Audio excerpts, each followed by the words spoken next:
Now students will solve some numericals based on line of force. So यहाँ पे दो questions यहाँ देखने को मिल रहे हैं. पहला क्वेश्चन में बोला गया है a metallic solid sphere is placed. There is a metallic solid sphere and this sphere is placed in an uniform electric field. तो यहाँ एक uniform electric field है और the line of forces follow the path shown in figure. तो आपको बताया जा रहा है कि लाइन ऑफ फोर्सेस जो है वो इनमें से किसी एक पाथ को फॉलो कर रही है जो शोन इन फिगर देखने को मिल रहा है. आपको सही आंसर ढूंढना है कि among the four which one is correct. Among the four which one is correct.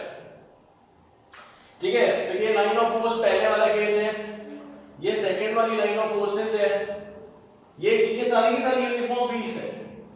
पहली भी यूनिफॉर्म फील्ड है, ये भी यूनिफॉर्म फील्ड है, ये भी यूनिफॉर्म फील्ड है, ये भी यूनिफॉर्म फील्ड है. और इन यूनिफॉर्म फील्ड में चार टाइप की यूनिफॉर्म फील्ड है. उन चार टाइप की यूनिफॉर्म फील्ड में आपको ये सॉलिड मेटालिक स्फीयर रखा गया है, मतलब कंडक्टर रखा गया है. अब कंडक्टर के रखने से फील्ड क्या बिहेव करेगी, लाइन ऑफ फोर्सेस कैसे बिहेव करेगी, ये आपको आंसर करना है. Out of the four options 1 2 3 4 कौन सा अप्रोप्रिएट है ये आपको चेक करना है. तो चलिए स्टार्ट करते हैं. You just copy this question and just look at it how it is gonna be. ठीक है, चलो देखते हैं. अब लेकिन स्टूडेंट मेरी एक बात आप जरा ध्यान रखिए, इसको सॉल्व करने बड़े आसान से सवाल होते हैं, कहीं मार्क्स आपके जाने नहीं चाहिए. इसमें सिर्फ और सिर्फ आपको प्रॉपर्टी ध्यान रखनी है जो अभी हमने पढ़ी हुई है.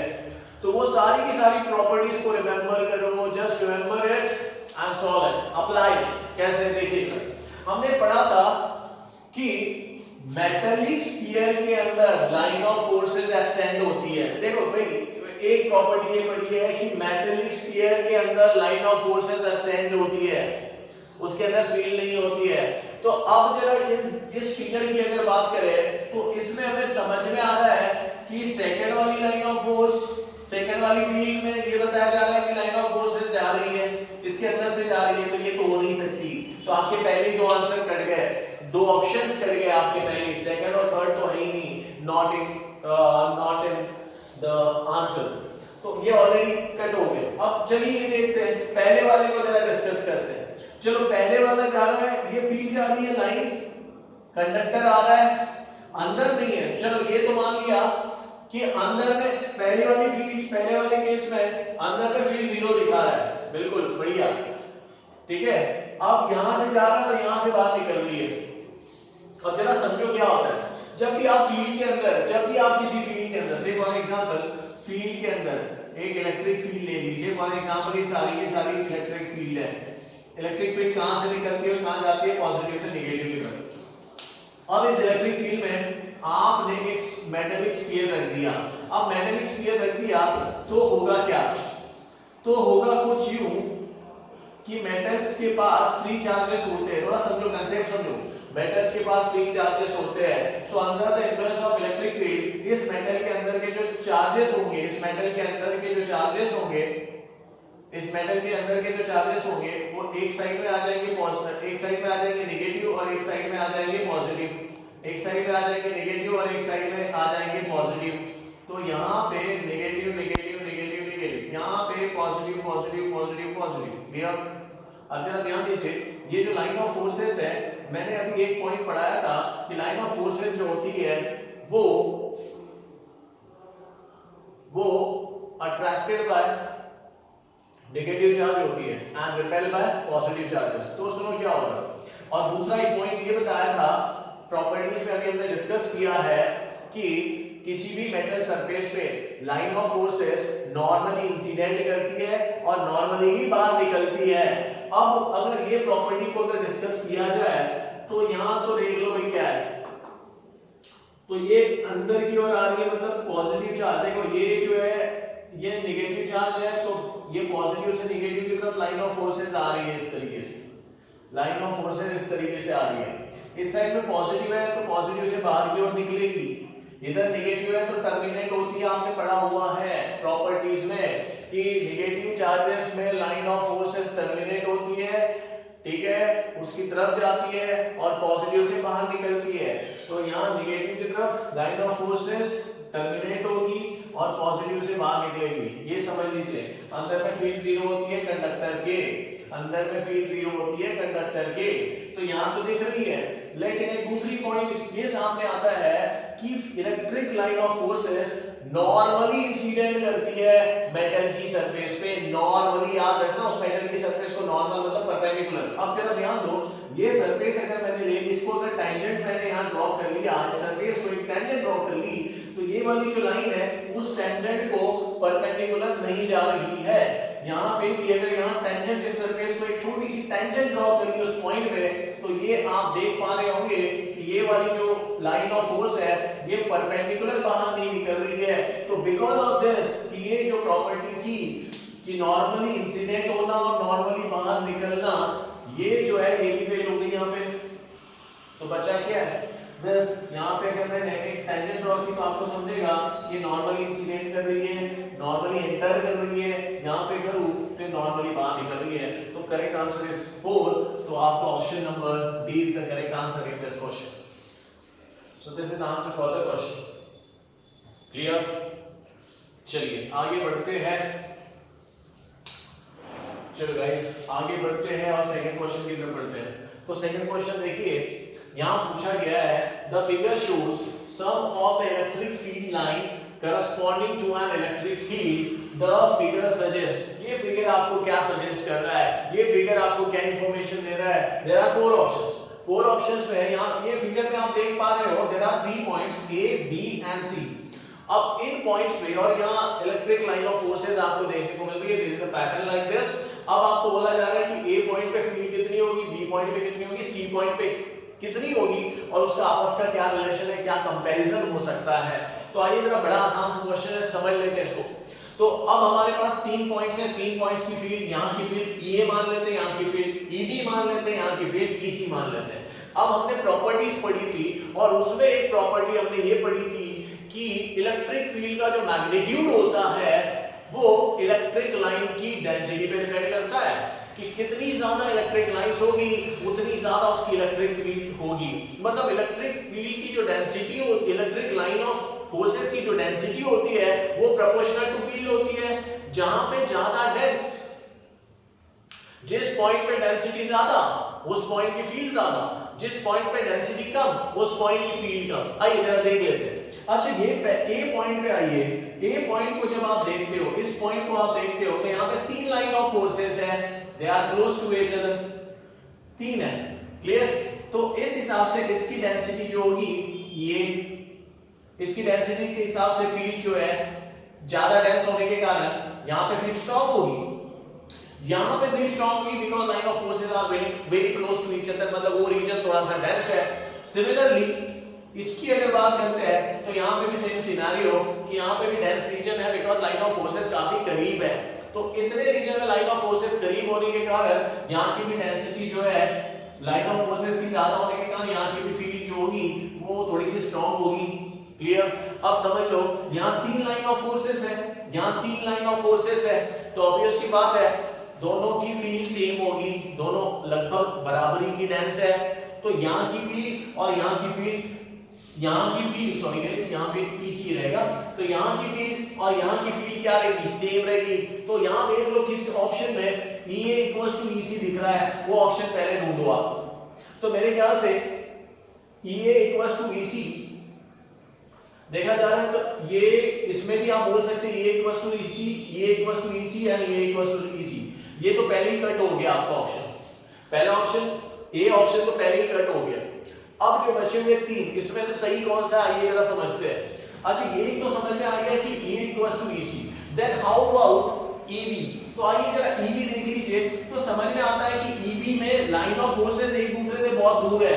लाइन ऑफ फोर्सेस अगर एक दूसरे से बहुत दूर है तो ये डेंसिटी, यहाँ की डेंसिटी कम है, यहाँ की डेंसिटी कम, तो वहां की फील्ड कम, एक दूसरे से सेपरेटेड है यहाँ पे लाइन ऑफ फोर्सेस। तो यहाँ की फील्ड, यहाँ की लाइन ऑफ फोर्सेस एक दूसरे से दूर होने के कारण यहाँ की फील्ड जो है वो वीक होगी। तो हम ये कह सकते हैं कि यहाँ की EB जो है वो इन दोनों के मुकाबले वीक मानी जाएगी। वीक तो अगर वहां देखा जाए तो हम ये कह सकते हैं कि इसका आंसर हो सकता है EA equals to EC, no doubt, ठीक है, ये EC के बराबर होगा, लेकिन EB EA और EC से छोटा होगा। EB जो है फील्ड एट पॉइंट B वो EA और EC से छोटा होगा। तो मुझे लगता है यहाँ ये ऑप्शन देखिए, EA इक्वल्स टू EC, और जो कि दोनों के दोनों जो है ये दोनों के दोनों EB से छोटे हैं, तो ये भी नहीं हो सकता।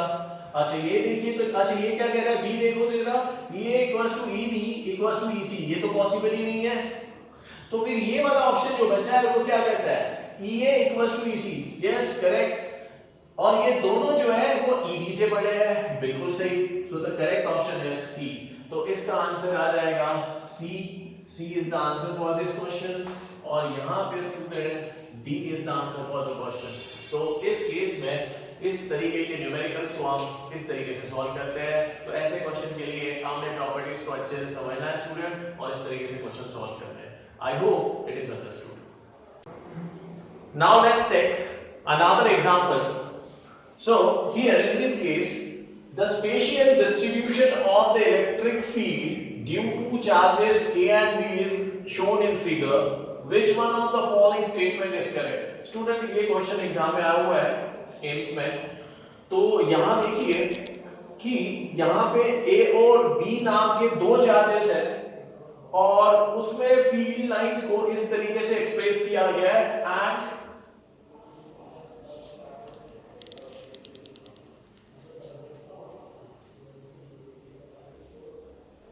फील्ड लाइन को इस तरीके से एक्सप्रेस किया गया है, आप देख सकते हो। अब ये A से line of charges, line of forces निकल रही है और B पे जाके टर्मिनेट हो रही है, आप देख पा रहे हो।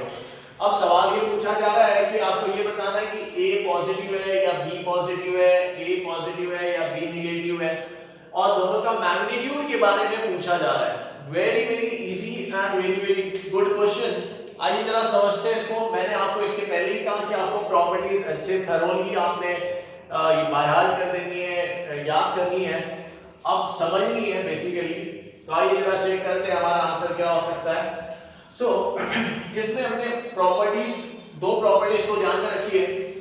हमने पढ़ा था कि पॉजिटिव चार्ज से लाइन ऑफ फोर्सेस बाहर निकलती है, ओरिजिनेट होती है, उससे बाहर निकलती है, come out of the charge. Positive charge से बाहर की ओर लाइन ऑफ फोर्सेस बाहर आती है, और नेगेटिव चार्ज से नेगेटिव चार्ज की तरफ बढ़ती है, मतलब नेगेटिव चार्ज में टर्मिनेट होती है, खत्म होती है।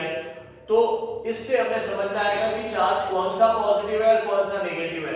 तो आइए इसको जरा समझते हैं कि किस चार्ज से A से बाहर जा रही है लाइन ऑफ फोर्सेस, या A की तरफ आ रही है, A की तरफ बढ़ रही है। तो मुझे लगता है कि A से लाइन ऑफ फोर्सेस बाहर निकल रही है, बाहर निकल रही है मतलब उससे अवे जा रही है लाइन ऑफ फोर्सेस, तो उससे दूर जा रही है, निकल रही है, इमर्ज हो रही है, तो A आपका पॉजिटिव चार्ज होगा। अब रही बात B की, तो आप देख पा रहे हो कि B की तरफ लाइन ऑफ फोर्सेस टर्मिनेट हो रही है, एंड हो रही है, तो इसका मतलब है B आपका नेगेटिव चार्ज है।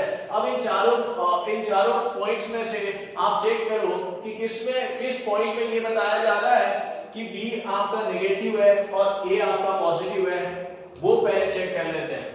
तो इस ऑप्शन में बताया जा रहा है A पॉजिटिव है और B नेगेटिव है, तो ये हमारा आंसर हो सकता है, A हमारा आंसर हो सकता है स्टूडेंट्स, क्योंकि यहाँ पे A को पॉजिटिव बोला जा रहा है और B को नेगेटिव बोला जा रहा है, लेकिन दूसरी कंडीशन भी चेक करनी है, तो ये हो सकता है हमारा आंसर। ओके, आइए B को देख लेते हैं। A is negative and B is positive, ये पॉसिबल नहीं है, ये वैसे ही कट जाएगा आपका। आइए आगे, both are positive, it is not possible. Both are negative, this is also not possible. Clear?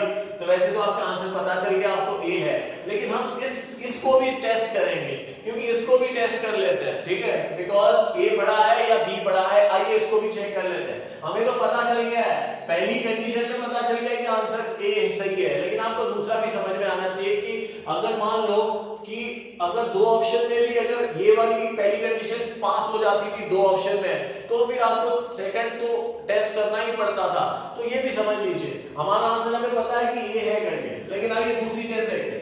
हमने एक पॉइंट आज डिस्कस किया हुआ है थोड़ी देर पहले, जिसमें हमने ये बताया था कि number of line of forces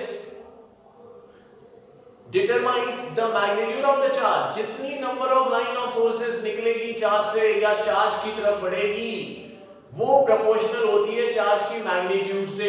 तो आइए इस प्रॉपर्टी को यहां अप्लाई करते हैं। आइए बी की बात करते हैं। तो बी पे देखिए कितनी लाइन ऑफ फोर्सेस टर्मिनेट हो रही है, 1 2 3 4 5 6 7। तो there are 7 lines terminated at B. इसका मतलब है जितनी लाइन ऑफ फोर्सेस टर्मिनेट या फिर इमर्ज होती है वो उस चार्ज के मैग्नीट्यूड को एक्सप्लेन करती है।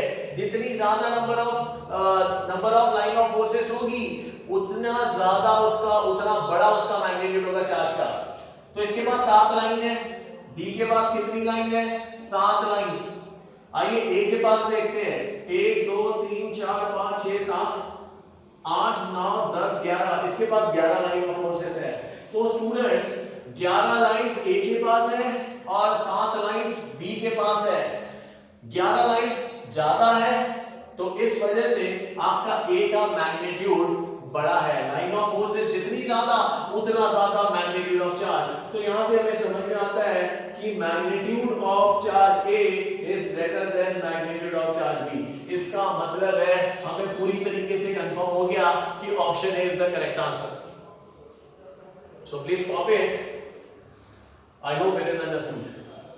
Now let's take another example. So student, look at the question. कुछ डायग्राम दे रखी है और इस डायग्राम में आपको पूछा गया है कि इनमें से कौन सा ऑप्शन सही रहेगा। An uncharged sphere of metal is placed in between two charged plates. दो चार्ज प्लेट्स है और उसके बीच में एक अनचार्ज स्फीयर रखा गया है as shown in figure. The line of force look like। और एक चीज याद रखिए स्टूडेंट, ये मेटल है और ऊपर से अनचार्ज है, उसमें कोई चार्ज नहीं है, लेकिन जैसे फील्ड में रखते हैं तो उसमें चार्ज आ जाते हैं, ये आपको भी पता है। तो आइए जरा चेक करते हैं इसमें से कौन सा सही आंसर है। हमें फिर से मैं आपको यही कहना चाहूंगा कि प्रॉपर्टीज को ध्यान में रखते हुए हम लोग इसको सॉल्व कर लेंगे। बड़ा आसान सा सवाल है। देखिए भाई कुछ प्रॉपर्टीज के हिसाब से देखो, पॉजिटिव चार्ज से line of forces negative charge की तरफ जा रही है, ठीक है। पॉजिटिव चार्ज से line of forces negative charge की तरफ जा रही है, पॉजिटिव चार्ज से line of forces negative charge की तरफ जा रही है, लेकिन उसके बीच में रख दिया गया एक मेटालिक स्फीयर। सभी केसेस में आपको देखने को मिल रहा है मेटालिक स्फीयर। अब आपको ये ध्यान में रखना है कि इसमें से कौन सी सही हो सकती है। सबसे पहले दिमाग में एक बात डालिए कि मेटालिक स्फीयर की अगर बात करूं, मेटालिक कंडक्टर की बात करूं, तो उसके अंदर की फील्ड जो होती है उसके अंदर लाइन ऑफ फोर्सेस नहीं होती है। Inside the conductor line of forces नहीं होती है। अगर किसी डायग्राम में दिख रहा है तो वो सही नहीं है। तो यहाँ पे हमें समझ में आता है कि ये तो हो नहीं सकती है, ये आंसर हो नहीं सकता, बिकॉज़ यहाँ पे स्फीयर के अंदर से भी लाइन ऑफ फोर्सेस पास हो रही है। अब बचे हुए 3 है, 3 में से कौन सा सही है ये देखने के लिए थोड़ी सी चीजें समझते हैं, कुछ और प्रॉपर्टीज को ध्यान में रखते हैं। अच्छा, लाइन ऑफ फोर्सेस देखो भाई, लाइन ऑफ फोर्सेस पॉजिटिव से निकलती है और नेगेटिव की तरफ जाती है, इतना समझ लीजिए। एंटर होगी और सरफेस जो मेटालिक सरफेस है उसमें नॉर्मली एंटर होती है और नॉर्मली बाहर भी निकलती है। तो यहां देखिए, यहां पे नॉर्मली एंटर नहीं हो रही है और ना ही नॉर्मली बाहर आ रही है, तो ये हो नहीं सकता। Same is true with this also, normally enter नहीं हो रही है और नॉर्मली बाहर नहीं आ सकती है, नहीं आ रही है। नॉर्मली एंटर नहीं हो रही है और नॉर्मली बाहर नहीं आ रही है, इस वजह से ये आंसर भी नहीं होगा इस केस में। अब इस केस में देखो, यहाँ पे अगर इस पॉइंट पे एक छोटी सी टेंजेंट लगा दिया आपने तो यहाँ नॉर्मली एंटर होगी, यहाँ पे भी नॉर्मली एंटर हो रही है, यहाँ पे भी नॉर्मली एंटर हो रही है, और इस एंड से नॉर्मली बाहर भी आ रही है, और यही वजह है कि this is the correct answer. तो हमारा जो आंसर है, हमारा जो ऑप्शन है, C is the correct option. बाकी सारे ऑप्शन जो है वो गलत है, तो C is the correct option in here in this particular example. So I hope it is understood. Please copy this important question.